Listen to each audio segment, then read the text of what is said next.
So many people try really hard to build freebies, lead magnets, and all kinds of free stuff to bring people in their business world. But then once people get on their email list, they don't do much other than sending out that weekly newsletter. Well, clearly this is not a good way to run a business because you're not developing trust with a new person. My name is Kavan and I run Small School. Today, I want to share my new welcome sequence with you, one that I put in quite a lot of time to design. Let's talk about why did I do this? Well, recently I rebranded my business from Public Lab to Small School, and I was designing a whole onboarding flow here. And I looked at what I did badly in the past, and I realized two big mistakes. Number one, I created a lot of different paths in my automation. So I would survey people. I have another video talking about how you can collect data from your audience. I got their data, and then I knew what they want, but then I dripped them into different sequences. But the thing is, most people just go to one because most people don't give me enough information about themselves. So in a way, I waste all my energy building like 5, 6 different paths. It was pointless. Second of all, I didn't pitch anything. I mean, for the longest time, I believed that, when a new person is just getting to know me, I don't want to pitch anything because I feel kind of scared of doing that. But now I think it's good to pitch something because if you are running a business, you're creating value and these people are looking for solutions. So you should take your chance to give them something helpful. So that's exactly why I redesigned the welcome sequence. So without further ado, I think we should jump right in and see what the design is like. So here's my welcome sequence design, and let me just walk you through each part. So first of all, when people opt into my lead magnet, right, I will get them to fill in a survey, which is part of the onboarding. And then in my email marketing software, which I use ConvertKit, I will tag them as onboarding. So what happens when they first get into my list is that I have a 3 email sequence where I'm just introducing myself and my business a little bit. The first one, I like to build rapport, just to share what they can expect and why they should care about this. Because sometimes these subscribers, they can come from a referral. They can sign up on my website, all kinds of places. So it's important to say hi. And then in 2 days, I will explain why small school? Why small, right? What's the philosophy there? And then in another 2 days, I will share who am I? What's my background? Because they're going to hear from me, Kavan, for a long time. I really want them to get to know me.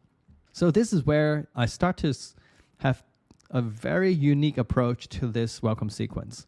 I start to tag them as greatest hits. When I say tag, I'm actually using a custom field, not tag, because then I can make sure everyone just has one. If you use tag, it can start getting messy later on. So I want to make sure that on Wednesday is our evergreen day. So I will send up automation emails from my best articles.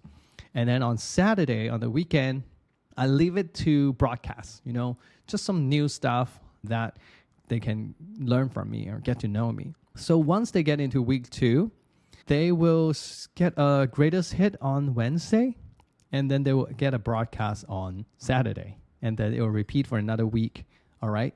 So imagine they're getting to their 3rd week. I think this is where I need to start gauging if I can share something from my portfolio of products to help them. So this is where I'll engage in a 3-day sales sequence. And instead of Wednesday, I'm going to do Tuesday, Wednesday, and Thursday. And the goal is to see if they can use one of my product. And I don't put in a entry product right now. I put in my best product, email course engine, because I feel like everyone needs a free email course. It's very important. So for you, maybe you can put in your signature entry product, right? Something that create a shared language between you and your audience, that new person. And then on Saturday, I'll still send my broadcast. So you can see it doesn't overlap. In that week, yes, they're going to get 4 emails from me, Tuesday, Wednesday, Thursday, and Saturday. But usually I find that people are quite okay because they're still in a learning mode from me. Otherwise, they will be gone by now. So you can see week 5, I'm going to send another greatest hit and then another broadcast and then week 6 again. But then week 7, if they haven't bought Email Course Engine, I'll try another sales sequence where I'll kind of tweak my angle and try to see if I can get them to use my products to build a free email course. Because again, I still see a lot of value in that. So this is how my welcome sequence go. And you can see it's a mix of different things. And so the beauty of this is that, I can continue to revise this system. So before I share with you the 3 big takeaways from today's video, I want to share that if you are into sharing your knowledge and making a living out of it, and you're constantly turned off by the internet bros, then I welcome you to check out Small School Studio.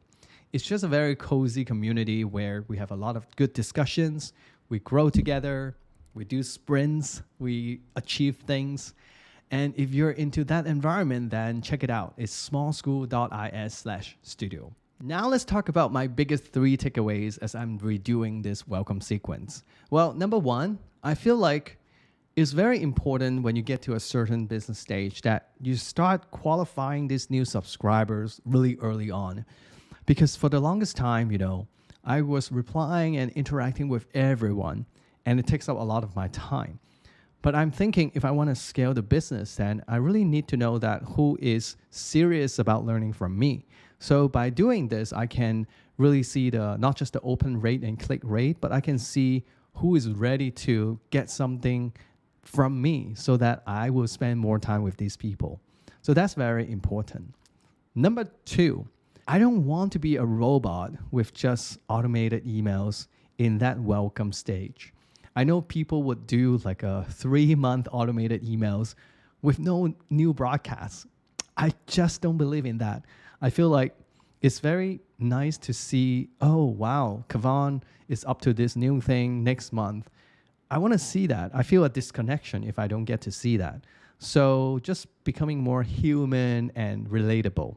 Number 3 is that you can see I'm creating independent sales sequence so that I can figure out a way to optimize it over time.